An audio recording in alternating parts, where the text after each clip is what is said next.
You have found your way into The Last Video Store, the show where I, Alexi Toliopoulos, talk to cool and funny and interesting people about their favorite films in the style of an old school video store rental combo, including one staff pick recommendation from me based on our guest taste.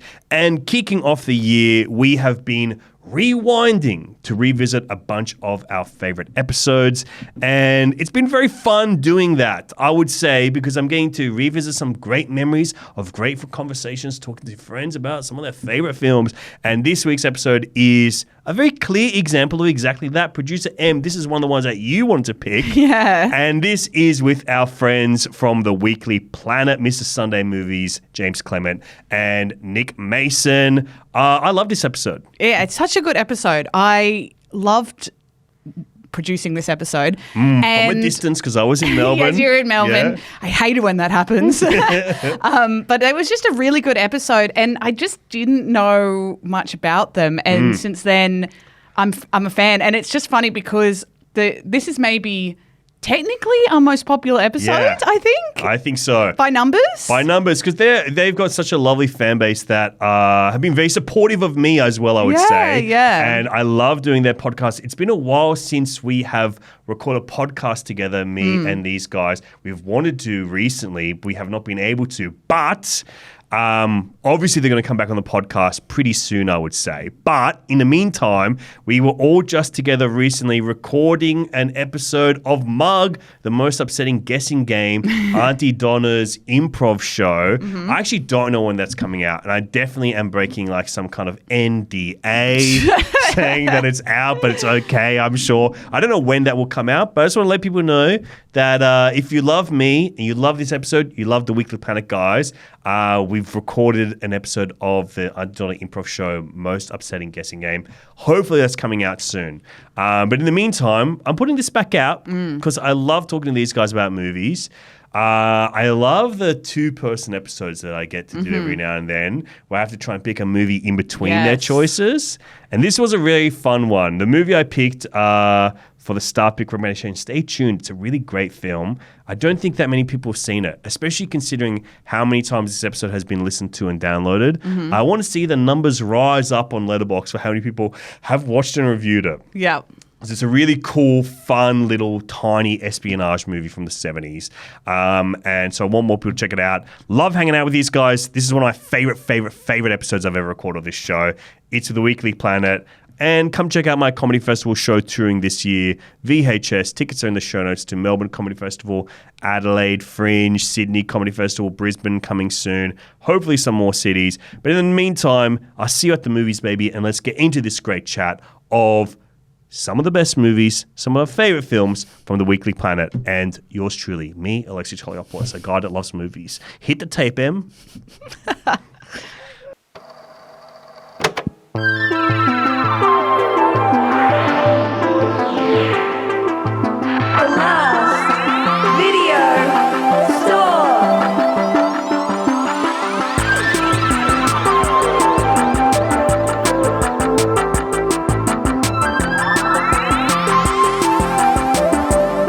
All right, gang. Well, thank you for jumping into The Last Video Store, Mr. Sunday Movies, James Clement and Nick Mason. That's great to be here. Weekly Planet boys. Now we're spending a lot of time together at the moment. I like this. Yeah. 'Cause obviously you being in Sydney and us being where we live.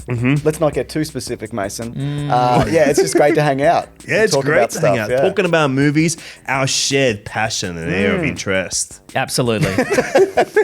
Yes. Yes. We It's can all good. agree to it. We know that we love movies. Yeah. But the cool thing about this show is that we get to relive our past. Hell yeah. And that's the cool thing about it. That's right. Reliving our past. And I know you guys grew up together. Did you guys used to visit the same video store? Would you go in together? Oh, yeah, we used to frequent the same video stores. Wow, frequent. And we'll say it was the Eltham Video Shop. Oh, yeah. Oh, It was yeah. an independent video store. It was right next to the charcoal chicken. That's right. You better believe it. So you're going in, you're ordering your charcoal chicken, you're waiting for that rotisserie to make the full 360 cycle. You're Yeah, choosing that's your right. films. Exactly. That's right. Yeah. Talk me through this store, because independent video stores are things that excite me most in everything. Absolutely. I would say inclusive of thrills of the Olympic Games. I'm more excited about hearing about the old school video stores. I mean, it had the standard selection. It would have had all your mainstream action movies, your rom-coms. I remember being very excited when like the very small selection of anime VHSs sort of started to pop up.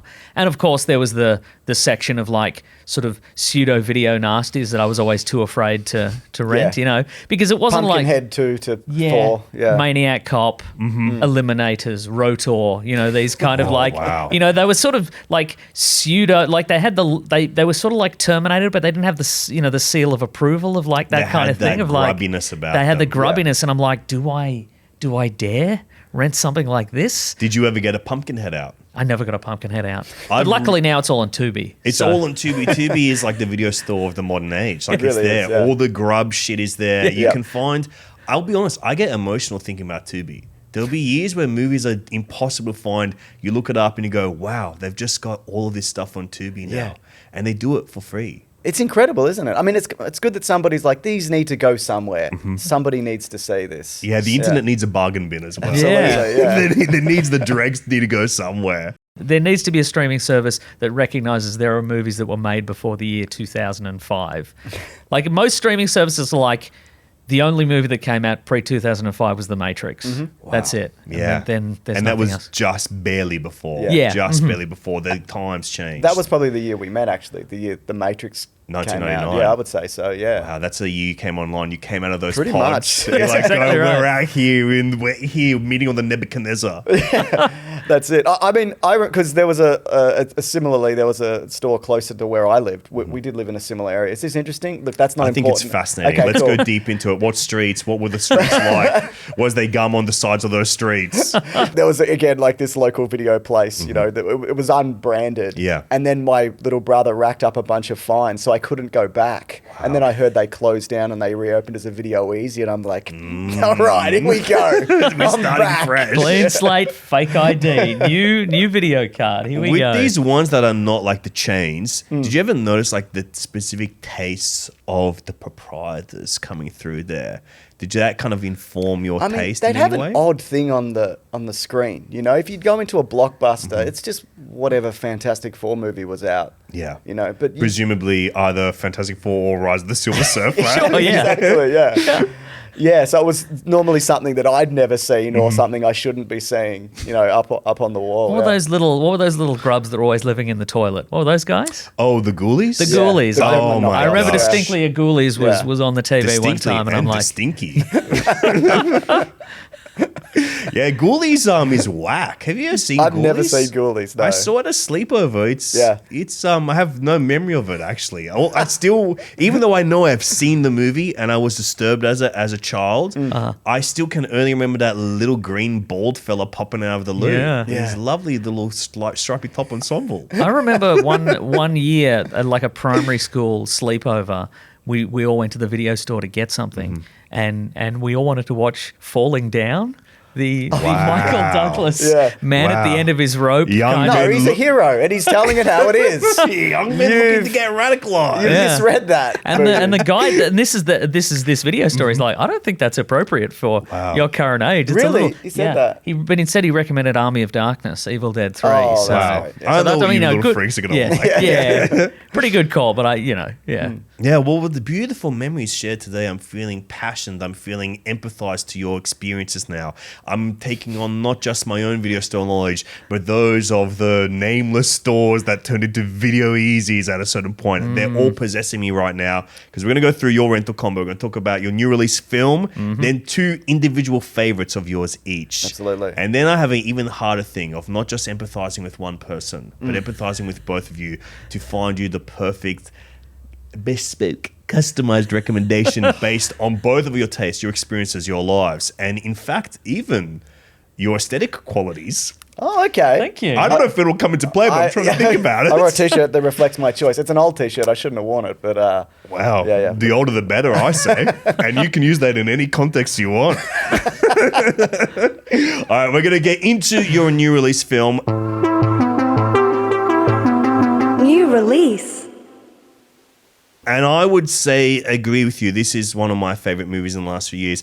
A film that knocked my dick into the dirt. Wow. We're talking about John Wick, Chapter 4. Action. Yeah. That's right. I'm sort of surprised this hasn't come up before. Me and then too. I'm like, is this too mainstream of a choice? Is it? But it's Is it?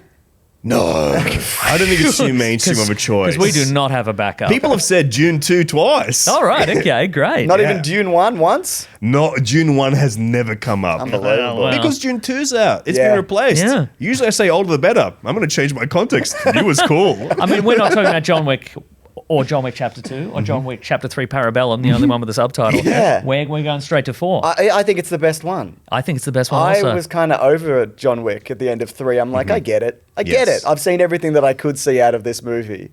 And it's also, and seeing the runtime before I saw it, I'm like 2 hours and 30 minutes or whatever it was. I'm like, this could not possibly sustain itself for this length. But boy, does it. And then some. I agree with you. I think it is the thing that really excites me about the John Wick films. I think they get exponentially better.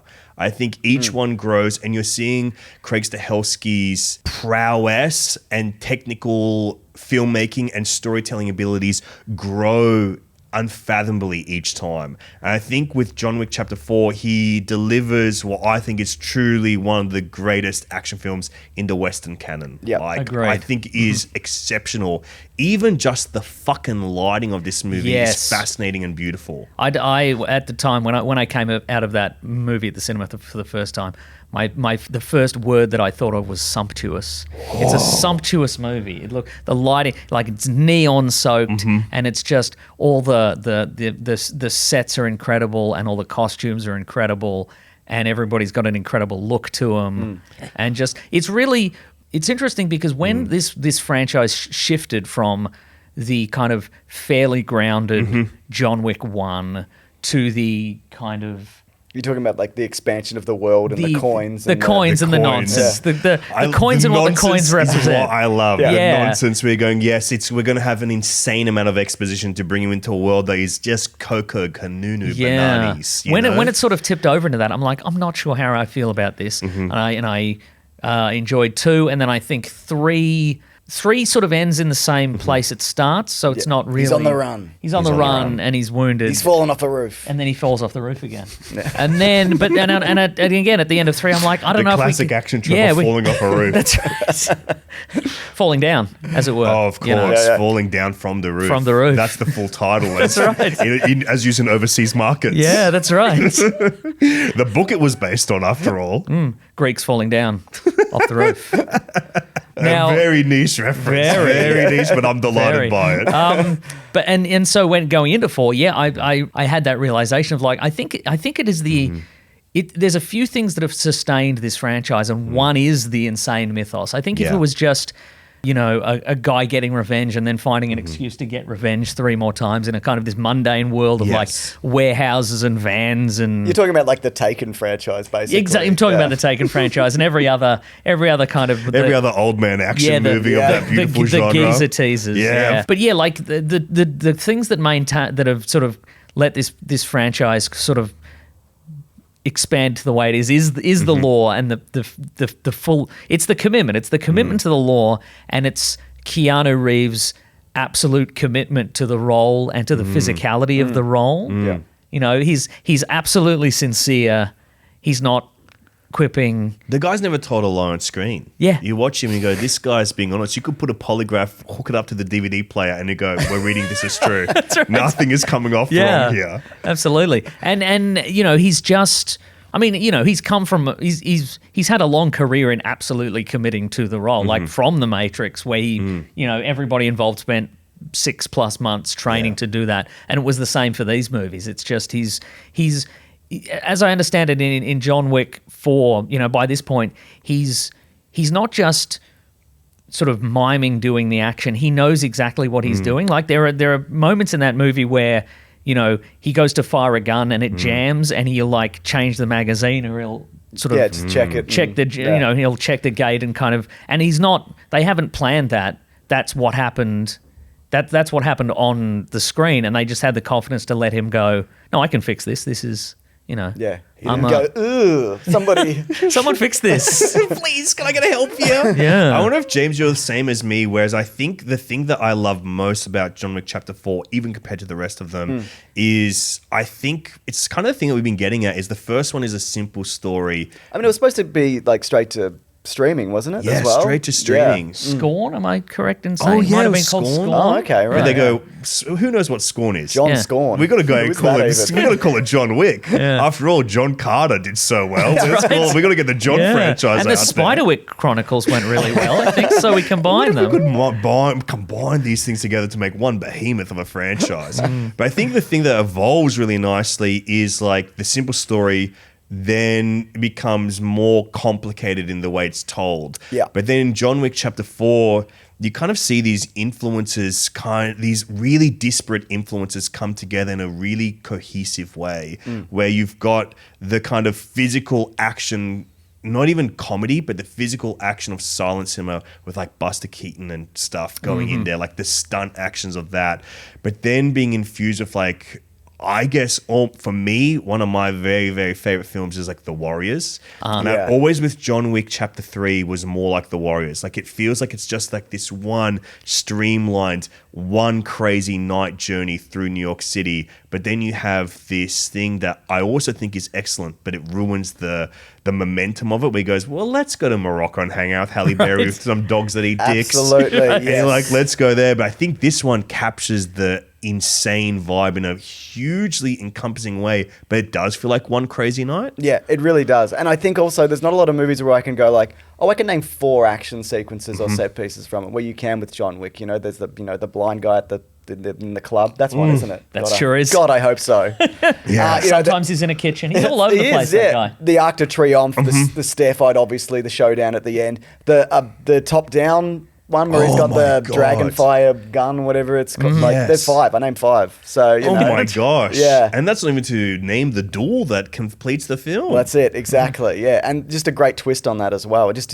him killing his way up the ranks until he's at the top, which I don't think he is. I think there's still more people to kill. Thank goodness. We got John Wick Chapter 5, and I pray they bring a second subtitle back into those. Oh, Right? please! It is confirmed, isn't it? I think so. Yeah, I think it's I think just they locked it recently they've in. been confirming it. Are you sold on any of the expanded universe stuff? Because I know there's a show set in the 70s. Which I've been I didn't hearing check it's out. worth seeing with Mr. Melanie Gibson in it. I've not had the chance to watch it. And by saying I've not had the chance, I've elected not to watch Yeah, it just I yet. understand, yeah. Have you gone in on it? You I've watched seen it, didn't yeah. you? Yeah. It's okay. It's okay. It's pretty good. Yeah. Sometimes that's all you need is Yeah. okay. That's right. Yeah, Yeah. okay is a green light these That's days. right. Yeah. Exactly And the right. ballerina is coming out at some point. Oh, I yeah, assume. with Anna de Armas. Yeah, Yeah, which is yeah. set between 3 and 4 or something. But It doesn't matter. It can yeah. be set anytime. But it's interesting you mentioned the fine. Buster Keaton element, and Yeah. you know, and the stair fight. But The stair fight again, feels so Buster Keaton so Buster, infused. again, he's selling it with such sincerity, and you believe in him, and you feel for him, and then of course there's a moment, spoiler alert, where he gets to the top of the 1,000 steps. And then he just gets 300 front kicked Yeah. all the way back down. And he falls for so long. He falls for so long. And it's been so good at building the momentum of Yeah. time and Yeah. you understanding the real time that's eclipsing at this point. It gets it just right, and you feel it, and you feel that exasperation when he's like has to do it all over again. Yeah. I think that this is one of the true great masterpieces of action cinema. Completely agree. The only other thing I'm going to add on to this is a thing that I really love the John Wick franchise does is that it kind of understands, I guess, the building blocks that it comes from. I got emotional seeing fucking the greatest direct-to-video action movie stars get the call-ups to the big franchise. It's Mark Dacascos Yes. in John Wick 3 Parabellum, and then Chapter 4, we've got Scott Atkins. Yeah. And there's something about that, like there's that seeing those sequence as guys- well. Yeah, with the big guy. Yeah, he's you're the right. big guy fighting in the Yeah. club. Scott Yeah. Atkins fighting in a fat suit, doing like, I think a Russian, German, French accent. Yeah, I'm like, yeah. thank you. Got the big teeth and The big Baba teeth, Yogi the big guy. heads, and he's moving kind of like, it is kind of like Tom Cruise in Tropic Thunder. It you know? is, yeah. It's the same thing, Yeah. but not dancing. He's fighting. Yeah. And I think true. there's something about that I actually feel, the same way I feel about Tubi. I get verklempt, I get emotional. It's Yeah. beautiful. And to bring in Donnie Yen as well, that's Absolutely. Of course, Yeah, Donnie terrific. Yen and doing his signature thing of being blind. Being blind in That's a Western-made film. He's Yeah, been blind, that's right. doesn't he? Yeah. He loves it, and he's believable. Where do you think John Wick Chapter 5 is going? Because we're thinking about it's from what we understand, it's been announced. I mean, some have said he battles his way out of hell.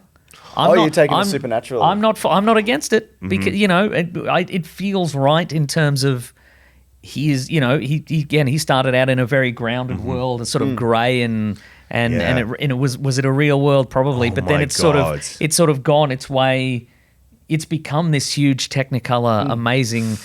It is it's a fantasy world. It's everybody's Yeah. trading gold coins for nights at the inn and all this sort of stuff, and it's like, well, why not?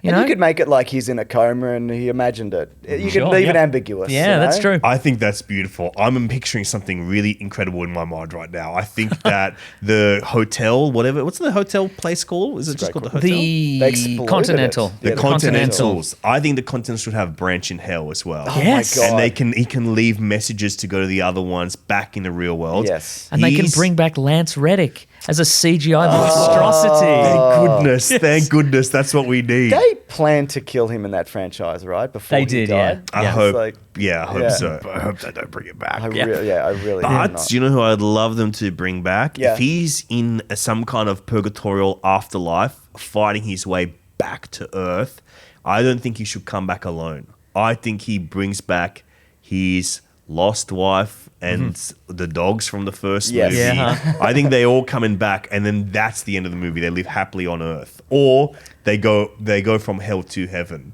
Yeah. Like we're talking. Yeah. What's the Robin Williams movie? The one Robert where Williams everything's kills God. The one where everything's not Painted. something. Not what What lies dreams beneath. may come What or dreams something may like come. that. There we Yeah. go. Yeah, now that's it is John Wick Chapter 5, What Dreams May Come. That's what I want. Everything's Yeah. surrealist and painted. Killing his way into heaven. Well, that is John Wick Chapter 4. Anything else that you'd like to add, my gentlemans? The guns aren't real. Oh we know yeah, that? from like a safety aspect. Yeah, It's really that's- interesting. I did- and again, so for people who don't know, Chad Stahelski was Brandon Lee's stunt double on The Crow. On The Crow. So he's sort of spent his career sort of working to a point where there aren't any guns on set Yep. because it's even a gun that fires blanks. And so yeah, all the guns in John Wick 4, there's a lot of airsoft guns, but there's also a lot of guns that they're called plugged guns. Yeah. And they like you can imagine, there's no hole in the barrel, but you just pull the trigger and like the action works and the casing the comes casing out. flies out. And the rest of it is visual effects and again people selling it. Yep. And that's not like visual effect muzzle flash is not uncommon in movies now, but the difference is in John Wick you can't tell. Exactly. Yeah. Yeah. Because they've really they've made it the best that they can possibly do it. There's so many of those directed, streaming or whatever movies where you're like, oh, that's clearly fake. Someone's copy and paste a little flame. Yeah. at the end of the gun in there, so But I that's think if doing that. I didn't know that going into it ahead of time, I would never have figured that out. No. It's just incredible. Yeah. Like, and it's just Also, like, even if you could tell, why not? Because then everybody's just that little bit safer. You know? There's Exactly. nothing wrong with that at all. I think that's it. I actually think they should have all guns cap guns. And with Sure, a little yeah. orange clip on the end, just so you all know everything's all one safe. of those guns you stick into a potato. You pull out a little bit of potato and then you Little shoot a little bit potato of potato. shooters. Yeah. I Spud think gun, that. yeah. Spud gun, yeah. Or big, beautiful Nerf guns. Oh my God. Or in my dream world, they're all needless from the Halo universe. Hello. Yeah, even more dangerous, actually. All right, we're going to go into your weekly choices Yes. right now. Weekly. Now, this is a beautiful stack of films you've got here, my friends. Beautiful stack of films. I think, James, we're going to kick things off with not just a film that there's a bag being lifted open. No, this is from your video store. I Yes, just took it of off course. the shelf. Yeah. Wow, it's from, wow. That's right. Wow. It's True The Lies on V- VHS. the You can hold that, VHS mate. copy of If you want. True Have a Lies. look. Wow. It's real. Action. It's real That's- and it's it's very chipped. real. It's chipped. God, the it's resolution greasy. is so good on this. Oh And the my tape is real. goodness. You don't even have to look inside. Open the tape and let's unravel it. I hope this is cash. I think that this is one of the defining All right. films for people like A crook porno, it just says here. A very crook. Yeah. a video naughty, not It's just not a crook nasty. porno, just to clarify. Wow, Yeah. True Lies, thick thighs. I like it. That's right. This is like such a defining like film for people like around our age group of just like exploring a little bit further of just like not just franchise action cinema, but I think getting like for me it felt like one of the first adult Oh, 'cause of naughty the scene, right? because Yeah. of the scene, and it played on TV a heck of a lot. And Well, let's just yeah. say the door locked to my bedroom a heck of a lot watching it on my tiny little TV. What I find fascinating about it now, like going back, it's really the end of an era for Arnold. Yeah. Because it's probably it's not probably. It is where he peaked. Yeah. Like not financially, but it's like the last collaboration that he had with James Cameron. I know he like produced on Terminator, but you know, he was at the peak of his power. Like James Cameron also had all the lessons that he'd learned, he'd brought forward into this kind of screwball action comedy. Like half of the movie is following his wife around because he thinks she's having an affair. Yeah. Like that's the front half of the movie. And it's got a little bit of that Hitchcockian, like mistaken identity in there, the funness of that buddy cop comedy or buddy comedy, I should say, with like the Tom Arnold of it all. Exactly. James Cameron knows exactly how to, well, not like Tom Arnold, obviously, because it's the best thing he's been in, but Arnold as well. He's always known exactly how to use him. The double Arnolds. The double Arnolds. Yeah, that's it. This is the kind of movie that makes you go, hey, Arnold. It's like that, isn't it? Yeah. I learned this week. This is a remake. I didn't know that. Of a French movie? film called La Totale. And I guess the reason that one hasn't, jumped to worldwide success is because they didn't realize what James Cameron did, which is it's way funnier to have like a guy who's meant to be an undercover operative, but it's the biggest man you've ever seen. Yeah, absolutely. They made the fatal mistake of not casting Tom Arnold in their movie. Yeah, Exactly you're not right. wrong. I just love that like there's inclusions that Charlton Heston is in this. Yeah. And like he's got an eye patch and an attitude, and like, oh, this guy's been killing people for like 60 years, and now he's like he's a And now he's in this desktop. movie. yeah. Now Charlton Heston is in this movie. But I think you're right. It's like the pure understanding of like, it is one of the last times where Arnie feels like a true collaborator with someone and someone kind of carving the material and matching it to him perfectly. Even like understanding his humor and delivery, it's like a perfect action movie. And again, like John Wick 4, you can name all the action sequences and they're all incredible. Horse chase, bathroom fight. They did it first before Tom Cruise. The bridge thing, where the bridge is sometimes a miniature bridge. Bill Paxton punched in head in car. Exactly, in yeah. dream sequence for 3 seconds. Oh, he's incredible. He's so good in this. Just so slimy and pathetic. And Everybody's great. As I understand it, the studio didn't want Tom Arnold because he'd recently been divorced from Roseanne, and they were my like, God, "Well, that's how can you box office recover?" poison because Roseanne is she was beloved. the draw, right? Yeah, she was America's sweetheart at the time, and still is, as far as I know. But Well, America's Sweetheart, a country with a high corn syrup fructose problem. yeah, A little too sweet. that's right. But he fought for him, and I think he's great. I think they're a great pairing. I'm sort of. It's a little bit disappointing that they've never worked together. Well, they yet. talked about doing a sequel, and it was kind of going to Even happen. truer, more lies. Yeah, that's right. It was obviously he did Titanic after this, James Cameron, and then 9/11 happened, so that delayed it again because there's always a terrorist element to it. Exactly. And then Arnold becomes governor, and then they pushed it out yeah. further, and James Yeah. Cameron's doing Avatar. It's just not going And to happen. Tom Arnold is also probably not in the positions to be making these to the degree as possible. But if you ask him in like an interview, he's like, "Yeah, we talk about it all the time." Like Right. he would soar off his. We got a Slack channel. We got a Slack. We talk about That's True right, Lies yeah. every day. I think the way around it is they keep on threatening to do triplets instead of twins. Oh, Of course, yeah. And they keep on going, let's get Eddie Murphy to be the They triplet. do keep threatening. I like the way you framed that. They're Yeah. threatening it. I can get Tom Arnold as a triplet. Yeah, sure. He goes, I'm actually more from the Danny DeVito end of the spectrum, I got a little bit more of that DNA in me, so that's who I am. Yeah. There's also a TV show which I've never seen from a few years Yep. back. Are you It's serious? American. Yeah. Who's in it? That's a great Don't know. question. No one's ever watched it. Yeah. It's But never been seen. It's people No. I've seen. It's actually Yeah. not I lost wanna media. say It's it- just unseen media. Yeah, that's Yeah. right. I want to say it's up there with like the new MacGyver TV show, or how they did Lethal Weapon again. Oh, you know, yeah. as a TV Yeah. show. Leave that, and that only exists because there was controversial news stories about cast members on the show. Oh, the that's only reason right. I Yeah, know they it. fired the guy who Mel Gibson plays. Yeah, for being more Mel than Mel. Yeah. I googled True Lies TV show and I got True Lies the movie. So even Google doesn't want to Oh my admit gosh. this show exists. I think we've been incepted by a memory. yeah. Can I ask you, why is it that True Lies was the film that you immediately were like, I got to grab this one off the shelves? Well, first of all, we're looking at the first 2 Terminator movies. We have a series called Caravan of Garbage on YouTube. check it out. Check it out. Who are you pointing at? the We're pointing camera, at the Oh, audience. camera's in front of us. Yeah. And He's pointing directly at an audience member. That's right. Forcing him to watch the Caravan of Garbage.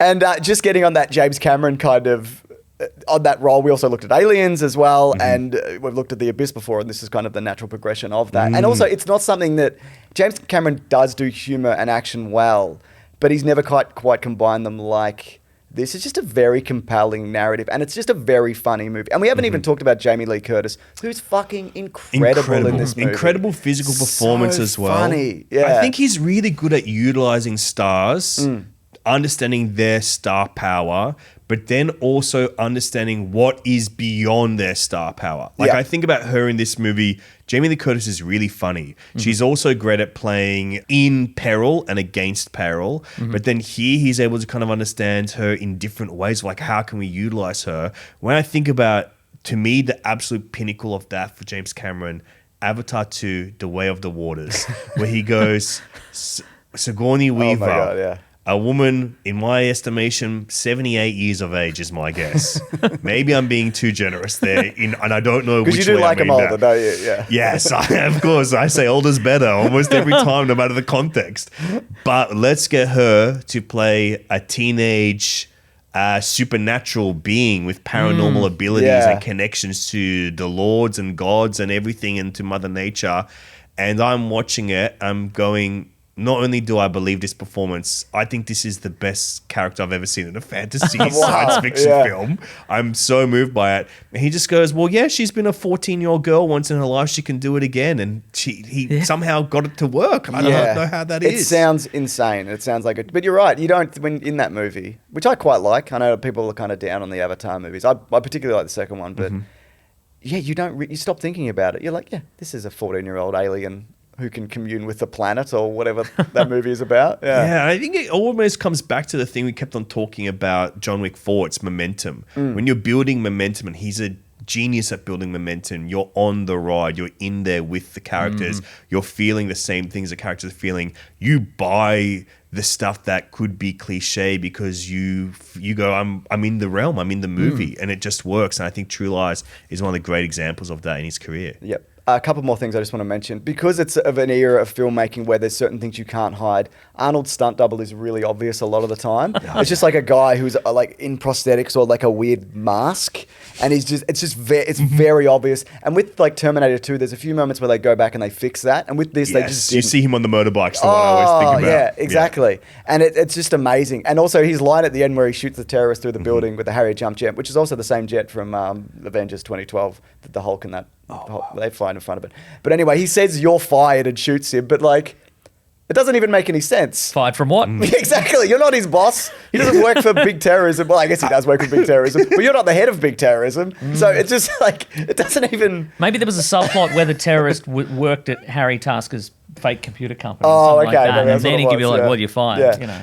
You know, Yeah. there's a thing called citizens arrest. I think there should be called citizens firing That's as well. true, You yeah. can just go in and fire someone if they really do deserve it. Yeah. They send someone in. Can I ask, is True Lies just before The Last Action Hero?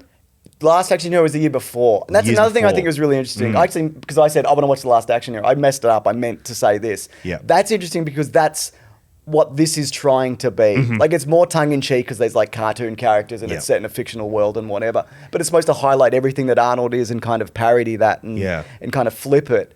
But it doesn't work. It falls down in a lot of places and the action isn't great. But this is that just presented in a much better way. They got Yeah. James Cameron to do it. They got That's how James they Cameron. did it. That's Yeah. a really good idea that they did that. Yeah, the only guy more powerful than John McTiernan in that era. We got to go James Cameron. I should check if that's actually true. The Last Action Hero came out before. I'm pretty confident. I can but look I up said that. Yeah. You said it with confidence. I did, yeah. We can. I mean, some. It did come out the year before. It did come out the year before. Let it be known, no one lied, no one gave misinformation. Everything was accurate right now. And That's they both right. had terrible Super Nintendo adaptations. So that's Oh fine. my Yeah, gosh. that was the era. That's the era. And that's what I truly believe. I still remember the cover for both of those, the Oh, Super yeah. Nintendos.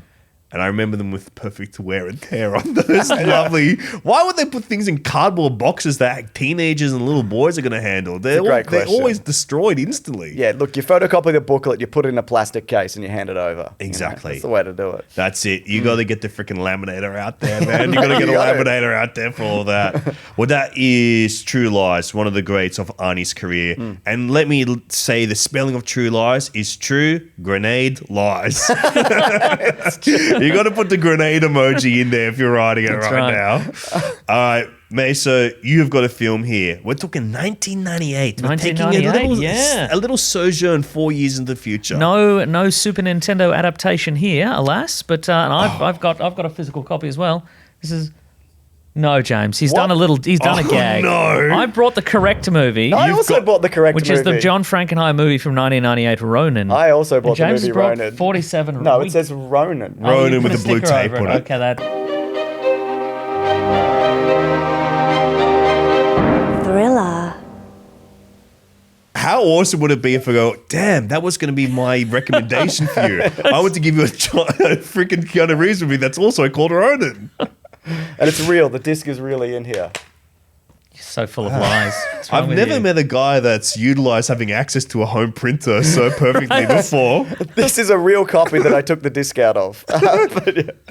Anyway, sorry, go on. Wow. From John Frankenheimer, one of the greats That's exactly. of, I guess, paranoid thrillers, action cinema. Yeah. And I think car chases too. And, car absolutely. racing generally, yeah. car racing, car chases generally. Is Ronin one that persists for you? Is this from your childhood that you bring into Yes, life? this is I saw this in cinemas the year it came out. And this is The year probably we met. Yeah. Yeah. Yeah. Sorry, go on. It seems that you guys mean a lot to each other. I'm becoming a therapist I on this guess. side now. I guess, but I mean, we've grown apart a little since he did that 47 Ronin bit to steal my thunder, that dog. And I reckon it's pretty much a yearly rewatch for me since it came out on home release. This is a real comfort film for me. There's a lot of people organising, doing the logistics of a heist in a warehouse. Oh, yeah. Very just having a little drink in a Parisian pub. Oh, It's yeah. just nice. But boy, People of France don't think it's nice. They're getting killed and run over and shot. true, yeah. It's quite the shame. It's Yeah. quite the shame. The people of Paris do need to survive, in my opinion. I watched before coming to this. I watched Siskel and Ebert's review of this movie wow. from when it came out, and they both gave it a thumbs up. And they did point out that perhaps if this did occur in real life, hundreds would have been. It would have been on the news that hundreds were killed. You know? Absolutely, yeah. People who did not deserve it. I did a similar thing where I reread Margaret and David's transcript of this, of Oh, the yes. review for this. Nice. David gives it 4 stars, Margaret gives it 3 stars. Okay. And I think the thing that I pick up most from this is they're both like attracted to the thriller aspects of the heist of it, the kind of Parisian aspect of it. But for David, who loved the early films of Frankenheimer, like The Manchurian Candidate, 7 Days in May, and my absolute favorite Frankenheimer film, which is Seconds, he feels like this is a return to form after many years out in like the journeyman wilderness. Yeah. He had a sort of meteoric rise, and then it dipped for a few years, and then kind of He peaks back up here, Yeah. and don't worry, mate, he falls back down. Yeah, I was looking right afterwards. afterwards. You like reindeer games, yeah. And then he died? Yeah, very shortly after that. Yeah, he does. Ronin kind of is right in between 2 insane movies, The Island of Dr. Moreau. Oh, that's Yeah. right. He came into fix that or finish. He came Is in that to right? finish it, yes. Yeah. And he did fix it. You watch it and Yeah. go, wow, this is a movie that's really effective and cool and not weird and not horrifying and not wrong and not really desecrating any kind of things. One of the Cool. most upsetting things ever made. But he does The Island of Dr. Moreau, then he comes back and does Reindeer Games right after Ronin. I don't remember much of Reindeer Games. Is it good? In a word, fuck no, dude. No, it's a bizarre movie Fucking because Ben Affleck, early 2000s. This, Yeah, the do Sum of anything, All that guy. Fears, Paycheck. What was Yeah. he doing? it's Getting a paycheck. And What Xi is it? Li. There we must be Xi Li, Xi yeah. Li. Daredevil. I think it's so interesting. It's like such a oddity that in between these two things, he's able to just recapture all his powers, all his magic to make Yeah. kind of the perfect late 90s heist film. Not underrated when it came out, but it was underseen, I think. It didn't do well at the box office. I wonder if... I think some rewrites were happening, immediately before filming and during filming and etc. And I think it's probably, I think he was probably elevated by the cast. It's a great cast. Yeah. De Niro, of course. Yeah. Natasha McElhone. Yes. Jean Reno. All the greats. Sean Bean is kind of... Sean Bean. He just comes and goes. Yeah. God, that's a great character. I thought he was Yeah. going to pop up or betray or something. Well, but so it's that's the just- thing. As I understand it, there was going to be an element to that, but then in rewrites that, like, there was at one point, his fate was going to be he was going to get captured by the IRA at the end, okay, and, yep. killed or what have you. But in this, they're just like, what if he just left and he was a loser, kind of thing. So it's a great cast. I think the script is really strong. You believe in the characters. David Mamet has a rewrite on this, but Yeah. he's not credited. He's credited to somebody else, Richard Weiss, I think. Oh, wow. Because he doesn't. Dickie Weiss. He has some. Dangerous pair of words to put next to each other. That's right. He doesn't take credit if he's not the main screenwriter or something. Yeah. Well, that was his rule at the time. I don't know, just great. And I think based on that great dialogue, I think there's some really quotable lines in it. There's a moment where Sean Bean's character asks De Niro if he's ever killed somebody, and he's like, I hurt someone's feelings once. I thought that was, a lot of fun. He's like that guy, we went to high school together. Like, that's a fun little moment. Yeah. Just lying his way, across France and killing. Yeah. There's a lot of killing in it. I think that Jean Reno and Robert De Niro, that's the kind of thing that I always remember. I always felt like their chemistry together and their pairing, their partnership in it, I thought it's one of those surprises, like how great it works. And even when I think about it, I go, it shouldn't be that surprising because like they're two excellent actors, but they feel so different from each other as performers because they're both a bit subdued, but I always feel like Jean Reno is so good at playing into persona, whereas Robert De Niro is a bit of someone who shies away from having a kind of movie star persona. And except for Midnight Run and then everything he'd made after Meet the Parents. But this is just before that, a year. It's 1 year, I think, before Meet the Parents. I think that's probably interesting. that's again. This is my favorite era of De Niro. People would say this is. Have you seen the 70s? Did you know he made movies in the 70s? Oh, yeah. Some people will say after at a certain point he stopped trying. Yeah. Maybe. Yeah, but have these people this seen didn't War interest for him, Grandpa or whatever it's called? That's exactly right. God. Yeah, and just really great action set pieces and great chases that are all being done for real. In some cases, with the actual actors in behind the wheel. I always remember that sequence on the windy road where he shoots the rocket launcher at the car and it flips. And it's like, it's not, now it would be a nothing moment because there'd be 40 cars flipping. Yeah. But you just, the grind and you even see like when they do the Paris Underground and they go, and you see like cars flip and then like turn in and they'll just like go around them just at like the last second. It reminded me of the first Mission Impossible, like that paranoia, the look of it. And also like an early... whoever directed The Firstborn, I can never remember because it's not Doug Liman directed The Firstborn. It reminds me of that Firstborn movie. Yeah, as well. like one of the reasons I chose this is because it's not as like when you think of John Wick 4 or True Lies, there's a certain like caricature to them. Yes. Like they're sort of heightened and they're in their own sort of. It's a sort of a fantasy world, and this is sort of it's more grounded, it's more mundane, but it's not unspectacular. No. You know what I mean? Yeah.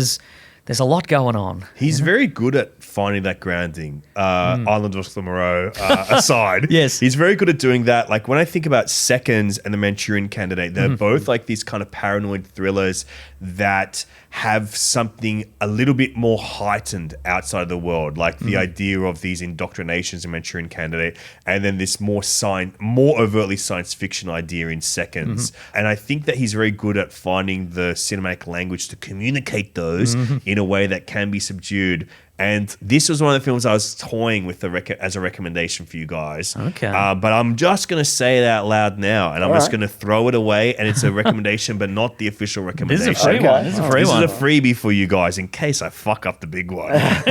He made a film in 1964 called The Train. Have you either of you seen The Train? I haven't seen I The Train. did see this on when I was going through his filmography, but I had no idea.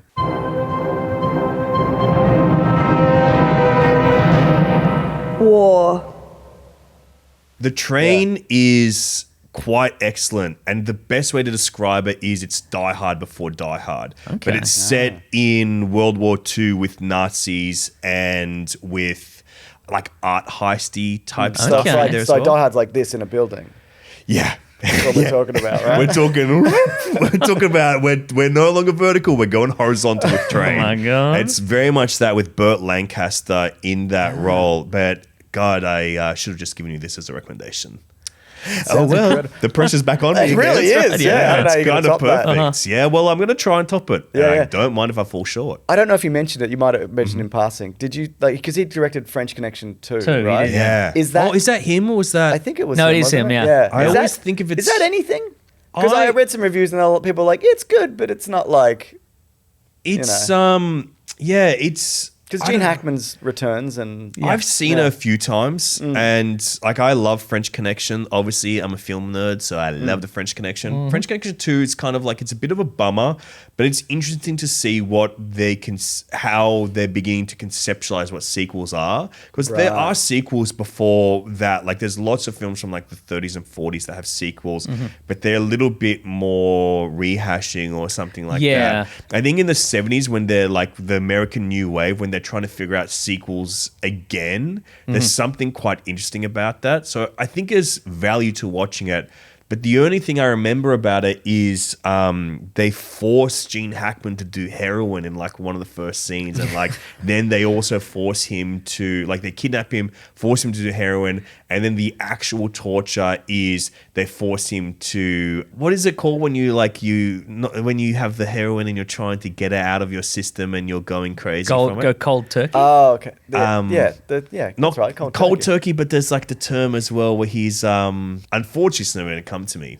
It will never They come say to it me. in Train Spotting, probably. They say in Train Spotting, yeah, where they're like, he's got the thing. And I actually would like if 365 people can message me the words that we can't think of. If no one can, I don't want it to be a post. I want it to be individual messages to all of our inboxes. I want to say the Bends, but it's not the Bends. It's not the bends. Yeah. It's not the bends. It's the Bends for heroin. It's not the yips. It's and I'm trying to think, is it relapsing? But it's not relapsing, but it's like in the area of that. And even if you get it now, it's too late because people have already messaged They've already you. messaged us. So- They've already messaged us. Another great Frankenheimer is Black Sunday, which is kind of a terrorist attack at the Super Bowl. Yeah, and that's quite good. That's year is quite that? good. Robert Shaw and Bruce Dern. Ooh, I like that. Yeah, 1977. 77, okay. Yeah, really fun movie. Really fun movie. We could have just done the whole Frankenheimer Absolutely. suite. Yeah. I'm an idiot. I'm sorry. I should have said True Lies. Oh my lord. Staff pick. Okay, I'm going to go into my brain again right now. I've already gone through my heart. Those were the heart picks. Now I'm going well brain and heady picks. He's in his mind palace or his wow. mind video shop. I'm in my mind. Well, technically, we're all in the mind video shop. That's right so now. true. It's And true. Even the dear listener.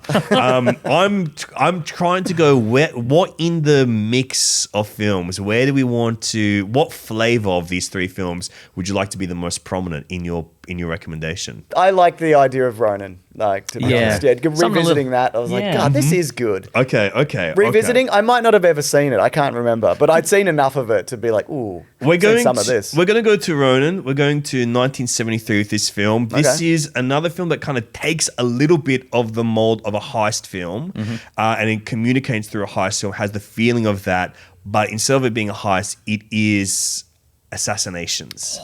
And this is a film from 1973 called Hit.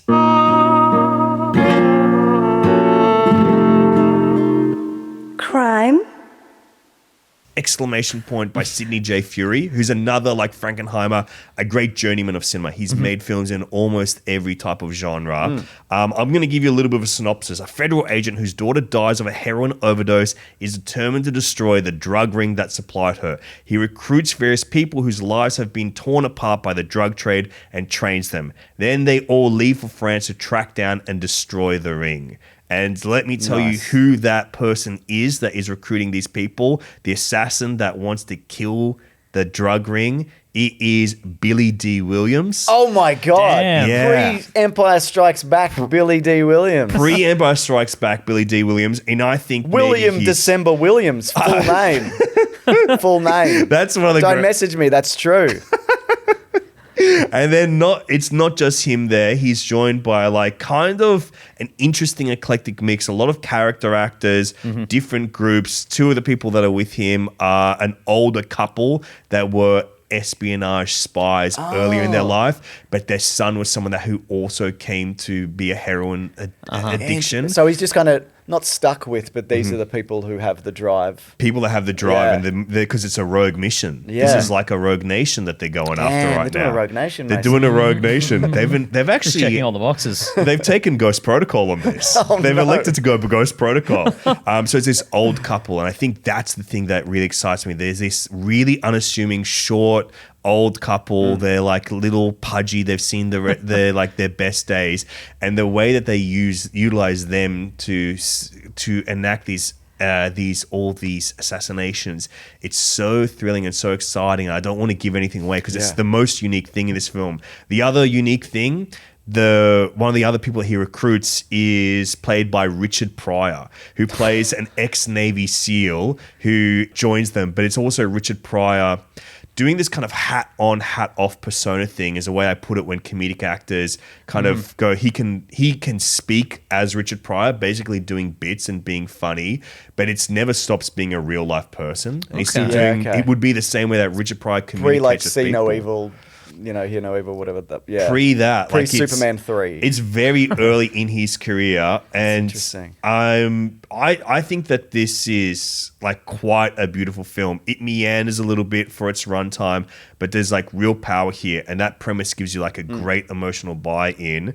So it has this feeling of heist films. The way that it executes at the end, it almost feels like the kind of mass sequence, the baptismal fire in The Godfather. Like Okay, it's kind alright. of intercut with each other as they all build to each other. It's this great clandestine operation. It's these effective assassination. There's pain and beauty in all of them coming together and how they're kind of laid out on the table. It grounds all their skills, removing kind of any surprise or doubt. And that's in particular with the older couple, like Yeah. the way that you kind of believe their skills. It's quite a marvelous trick. But the best thing about this film, and it's going a bit back to the Ronin, it's going back to that Parisian, this kind of French landscape that they're in, the French cityscapes. I really zoned in during this gang's like last individual quiet night before they enact this plan. These quiet moments in Marseille. It's one night before the job. The old married couple are in bed together, just enjoying each other's company, holding each other. And then there's this moment that got me where one of the gang members is just out on the streets on himself, having a lonely moment where he's just eating a sandwich at the counter of a French deli. And it's one of the greatest moments of cuisine on screen I've ever Okay. witnessed. And by that point, it's when I go, I'm straight up in love with this movie. All right. Yeah. And there's great balances of humor in there as well, not unlike True Lies, but also quite unlike True It Lies. sounds a Okay. little bit unlike True Lies. I love the idea, like the way you describe that group. I love a movie or just a character who they're not the right person for the job, but it's fallen to them. So it's just like, well, I'm just doing this. I'm Yeah. the person. You know, ideally this would be someone else, but it's me. They're not here, you know? yeah. It falls onto them. I think it's really, really that. I didn't even think about it before, but Richard Pryor and Tom Arnold is a bit of the same DNA of using a comedic actor. Same parents, That yeah. can play to the same pairing.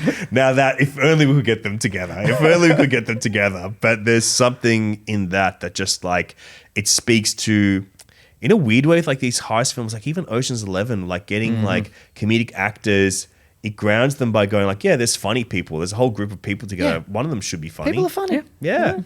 And I guess that's a David Mamet on Ronin. He gives a few funny lines. That's right. Well, dudes, thank you so much for joining me in the last video store, picking up a beautiful selection of movies. Your new release of John Wick, Chapter 4. We got True Lies in there. We got Ronin, and we're hitting it up with Hit! Exclamation point. When you Google it, you got to put the exclamation point. Now, let me What ask you is this. it on? Yeah, where the heck the- are we where we gonna where the find heck are we that? going to get this, Alexi? Well, it's available on VHS. It's available on Blu-ray in the Sidney J. Okay. Fury box set released by Imprint, which I own, and I will lend you that copy from our shelves. But also, right. this is an accessible film. You can rent it on Google Play. Yes. You can rent it on Apple TV. You can rent it on YouTube. And dare I say, you can also come and borrow it from the last video store. It's got everything. It's Last got video every store, yeah. single option out there. But I would say this, like, it's a meanderer. It's a Yep. meandering Okay. film. I like Great. a meandra. Put it on a Sunday afternoon Yep. and you will be swept out into Marseille. I wonder if there's maybe like a new audience for meandering movies, like because now everybody's on their phones. Everyone's on and their so phones, forth. Mason. Perhaps that people would appreciate going back into an era where movies kind of meandered for a little bit. I think that's good. Yeah, I think it's a good film to have your phone in your hand for a little bit. if you Great, want to do that, yeah. great. I look at, can't like- I can't put it down. So I was going to say Oppenheimer, but that kind of moves at a clip for the first hour. But then there's a bunch of meandering in Yeah. that. The Dune movies, which I know you've talked about. Of course, You we've know, talked about them a space hell of a meandering, lot. spice meandering. Spice and space meandering. Yeah. Yeah. There's that scene in Rebel Moon 2 where they all sit around and go, oh, yeah, I know my story. That's And let me meandering. tell you my story. Yeah. I can't wait to watch the Rebel Moon. I've slowly been convinced I have to watch The every extended. version. I've never seen any of Rebel Who's Moon. convincing you of this? Oh, the world at large. Yeah, the they'll do that. world at large is Yeah, convincing me yeah. about it. Yeah, but that's it, guys. Thank you for joining me. Of course, you've got the Weekly Planet podcast on the Great Podcast. I was just on to talk about Alien Romulus. That's That right. was so Thanks fun. for Yeah. being there. Yeah. Yeah, that was an absolute blast having you on. Yeah. Yeah, and actually, we're probably getting blasted. People going, this is not the best movie ever. Unfortunately, that's why we rated it. As of so far, the comments have been very positive. People specifically Wow. to you are like, this guy, he's got it. Yeah. Oh, okay. I'm getting praise, but I'm also saying you guys are wrong about the movie. Oh, yeah. Yeah, Oh, no, we definitely get that. Yeah. We weren't the guys who should have been doing this podcast. We were just there. You Yep, know what I mean? that's right. It's Yeah. like one of those heroes you like Yeah. so much. That's exactly You know, right. Yeah. you know, And of course, Caravan of Garbage on YouTube. Yes. I'm obsessed with these. I've been enjoying you guys going through the Alien franchise, especially talking about Jean-Pierre Genie's Alien Resurrection. That's so fun. And Yeah. then he made Amelie. And then he Like made that. Emily, Amelie. yeah. Yeah. Look, we don't have the most And original then he made takes. Micmacs. Oh yeah. We don't have the most original takes, but sometimes we'll point out a guy in the background that's a bit funny looking. And we'll go, Yeah. And there's a lot of funny looking guys in Oh, that. my God, And yeah. they're not God. in the background. We're talking foregrounds. Yeah. Oh, yeah. We got that guy from Delicatessen, another movie made by him. Yeah. That little weird guy. And Yeah. Ron Perlman, a big weird guy. He's a Very big, big. weird guy. Yeah. Yeah, well, thanks for having me, guys. Anything else you want to push our dear return shoot rats I think towards? you covered it, yeah? That's the things that we do? Yeah. Podcast and YouTube? Yeah, a got lot of good movies Instagram? out there. Yeah. You got That awesome, Instagram. that We're not- awesome video store that closed down? Yeah, I don't know what it is now. It might be a fish and chip shop or something. There you might go. be another charcoal chicken. Might be competing charcoal Check chicken it store. out. Yeah, I'm not sponsored by Tubi, but get on Tubi. Get on Tubi. Yeah, it's Yeah, a lot of- Tubi is a bastion Yeah, out there. encourage you it. know? Yeah. I mean, I'd take their money, but they don't have any. So I don't know. I don't know. We'll take their movies. Yeah, we'll take them. Yeah. Perfect. Well, thanks for joining me, gang. Thank you. And be kind and rewind those movies. Absolutely. The last video store.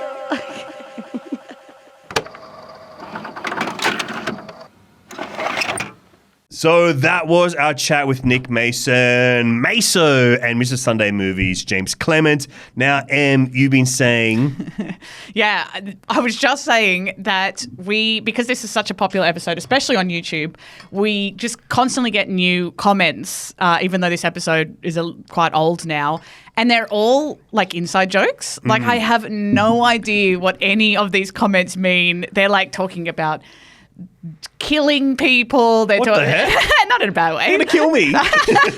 They're saying big assassinate. sandwich. They're saying big sandwich on there. It's just stuff that they're like, I've never seen these guys' faces before. I'm like, I don't know. understand, but I think That's it's hilarious. always so funny because like they're on YouTube, but they don't put their face on Yes. YouTube. But they're on Instagram and stuff. Yeah. But it's like, yeah, it's very. That's so funny you mentioned that. It's like, oh yeah. People just don't know what these guys look like. Yeah. But I'm like, I do. They're my friends. Yeah. It's really funny. I like.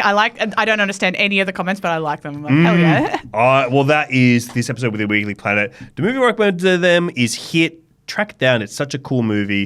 And I can't wait to get these guys back on. We couldn't make it work in the last couple of times I went down to Melbourne, but I'm going to be back soon recording some episodes. And obviously, these guys are my favorite people. It's like truly amongst my favorite people to talk to about movies. So can't wait. Adore these guys.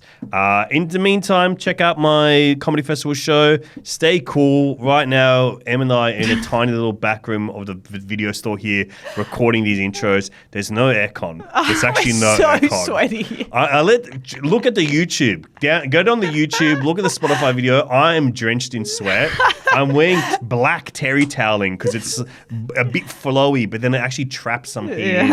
So I just every now and then just feel a sweat bead dribble down my side. Yeah, please switch to video so you can see that if that's tempting. Exactly. You freaks. Check it out. Love you, babes. Have a good one. Happy New Year. Enjoy movies. I don't know what to say. I've actually lost my mind. It's like recording February. this. I don't know what to say. Enjoy the movie. See you later, guys. Have a good one. Check me out. Go on Last Video Store but to the Instagram. I'm going to post some stuff about movies on there. I'm doing movie recommendations. See you later, guys. Hang up the phone already. Cut the You're going to tape. hang up? Who's going to hang up? Am I going to hang up? I'm hanging up. You're hanging up. Okay, bye, guys.